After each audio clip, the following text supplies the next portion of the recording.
ซิดเนี่ยครับซิดเหล็กบ่ซิตี้เหล็กเปิดนี่บางหาดอาหารหาดบันเทิงพบอยู่ในเส้นนี้ขายเครื่องคิดสอบ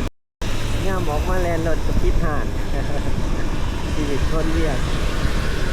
หาเงินอยู่3 ทางสบายดีกันเด้อทุกคนตอนนี้เราอยู่ที่นาข่ายตำรวจสนามหมาโอ้จะเขาเห็ดยังทุกคนน่าจะเห็ดโครงการออฟฟิศข่ายตำรวจใหม่วันนี้ก็สิไปหับลูกค้าอยู่ทางบ้านข้ามง่อยทุกคนก็ได้ถือโอกาสถ่ายให้ทุกคนได้เบิ่งบรรยากาศทางไปเอาไม้ไปทางเข้ามานี่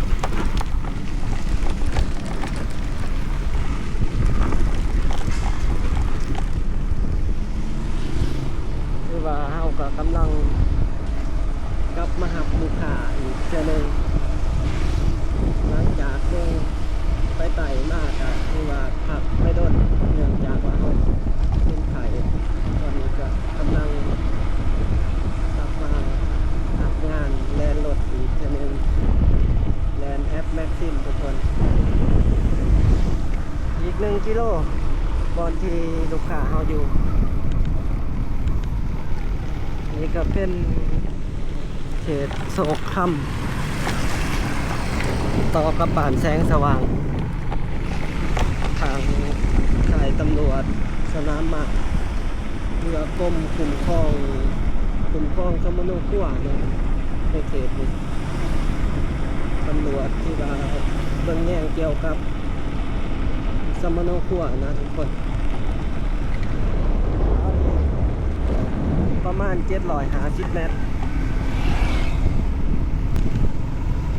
เป้าหมายของเราบอนไปหับลูกค้านี่ก็เป็นทางไปบ้านข้ามง่อยเด้อทุกคนเมืองไซเศรษฐา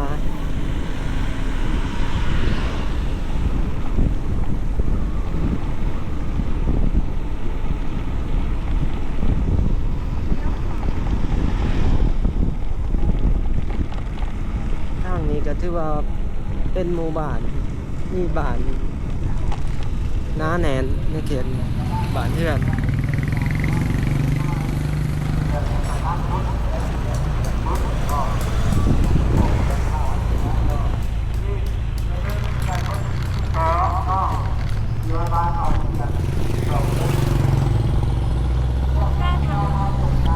ต้องได้เลี้ยวครับ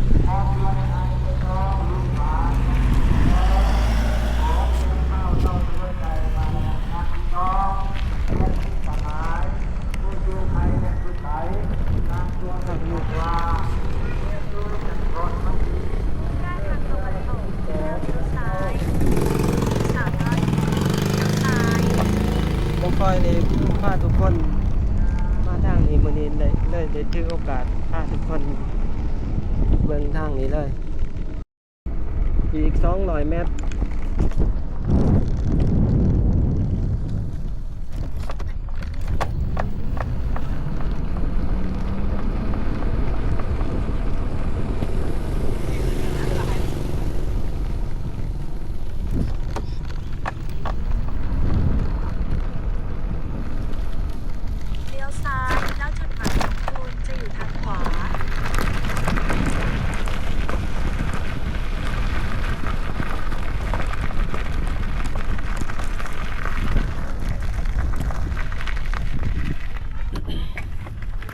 สงสัยลูกค้าสิอยู่ห้องแถวเดี๋ยว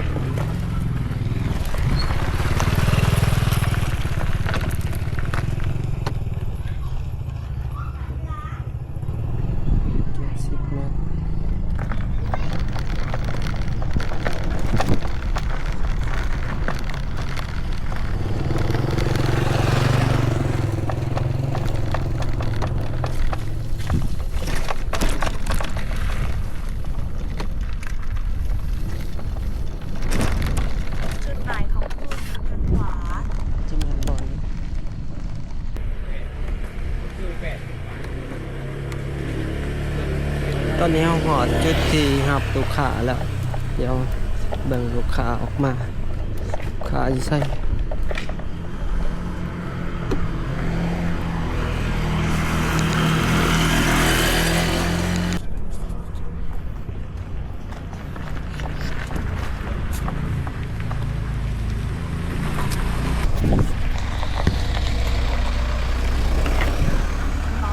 ด้วย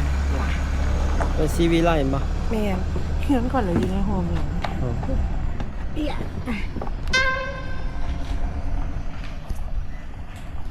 มุ่งหน้าทางเหนือ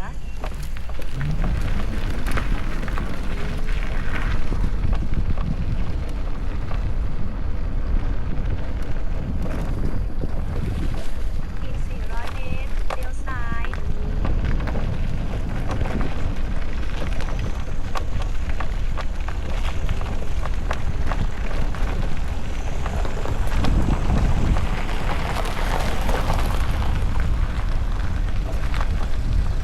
ต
เขา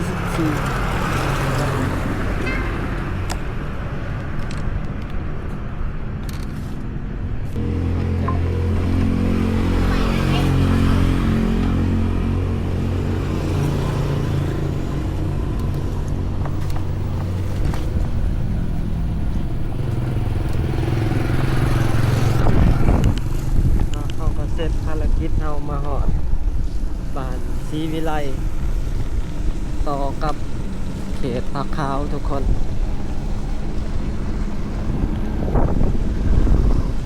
โอ้เขตนี้มีห้องแถวสร้างใหม่หลายสำหรับผู้ใดอยากมาเช่าแถวมาแถวนี้เด้อทุกคนเท่ากับพาลูกค้ามาประมาณ5.7 กิโลค่าโดยสารอยู่ 44,000 เดี๋ยวรอหาลูกค้าเติมตอนว่าท่านมีลูกค้าก็สิพาทุกคนขี่เลาะเบิ่งเลาะส้มอันนี้ก่อนทุกคนออกไปทางคำหงเดี๋ยวสายก่อน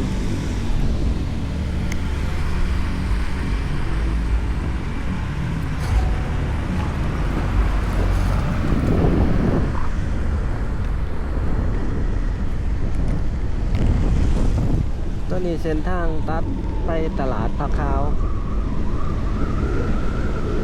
คือคืนซอยนี่หอมนี่คือว่าคือคืนมีเบิดทุกอย่างหาดอาหารหาดบันเทิงครบอยู่ในเส้นนี้ขายเครื่องจิ๊บช็อปแล้วก็หาดเสริมความงามตัดผมนี่เกือบครบนะทุกคนในเขตมีเทคอีกครับเฟสทูเฟสสายมือเขา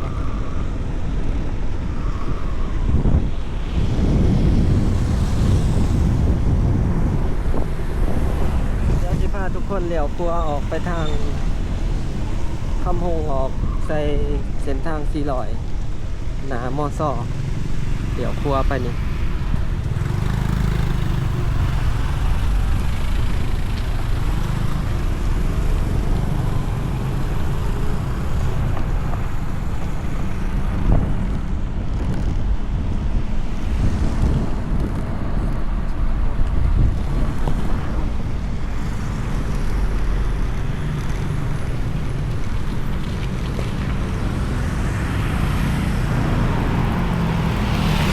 ท่านออเดอร์สั่ง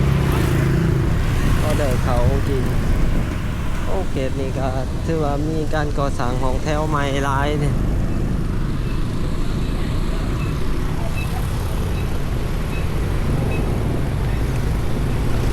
เส้นทางนี้ก็ถือว่าการจราจรหนาแน่นช่วง 4-5 โมงตอนนี้ก็เวลา 4 โมงครึ่งทุกคนศูนย์ฝึกอบรมฝึกงานเกาหลีลาวโรงเรียนสร้างอาชีพคำหงต่อกับดงโดกในเส้น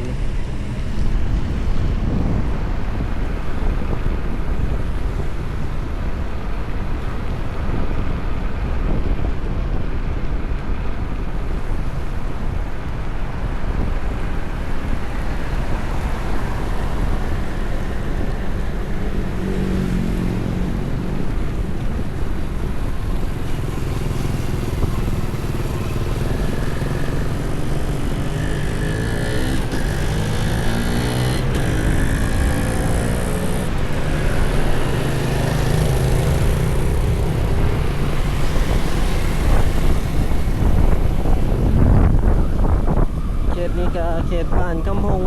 ว่ามือนี่ก็เป็นสร้างรักเก่าโรงงานมิตรภาพลาวเวียดนามเป็นสร้างของทหารเดี๋ยวมาทางนี้เลยถ่ายบรรยากาศทางทุกคนในเบิ่งเลยเส้นทางนี้ก็สีสอดออกหนามอซ่อทุกคนสอดมหาลัยแห่งศาสตร์เส้นทาง450 ปีตัด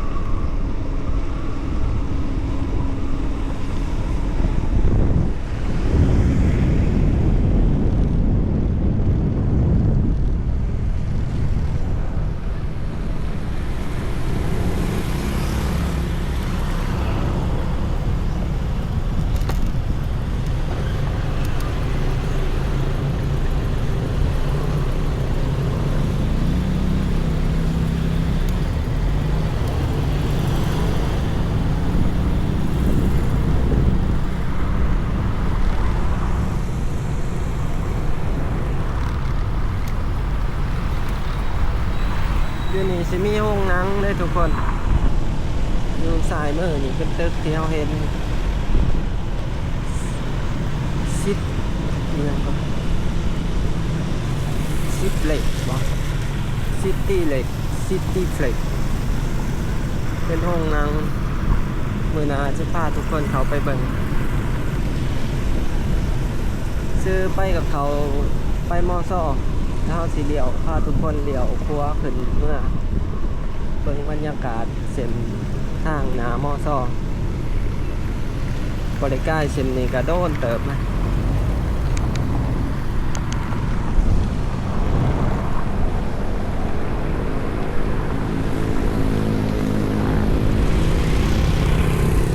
ประตูมอซอยังบ่แล้วปัน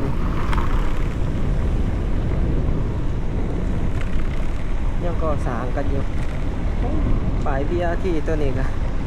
ที่ลึกกันเลยเท่บริแป้งเลย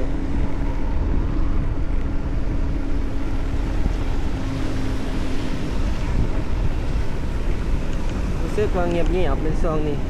นักเรียนเขาเจ้ายังพักอยู่ถ้าเบิ่งวันจันทร์ทุกคนจันทร์วันข้านเขาสิพาทุกคนมาเบิ่งแถวหนามอสอมาเบิ่งแถวมหาลัยแห่งศาสตร์บรรยากาศเปิดโซเพียนใหม่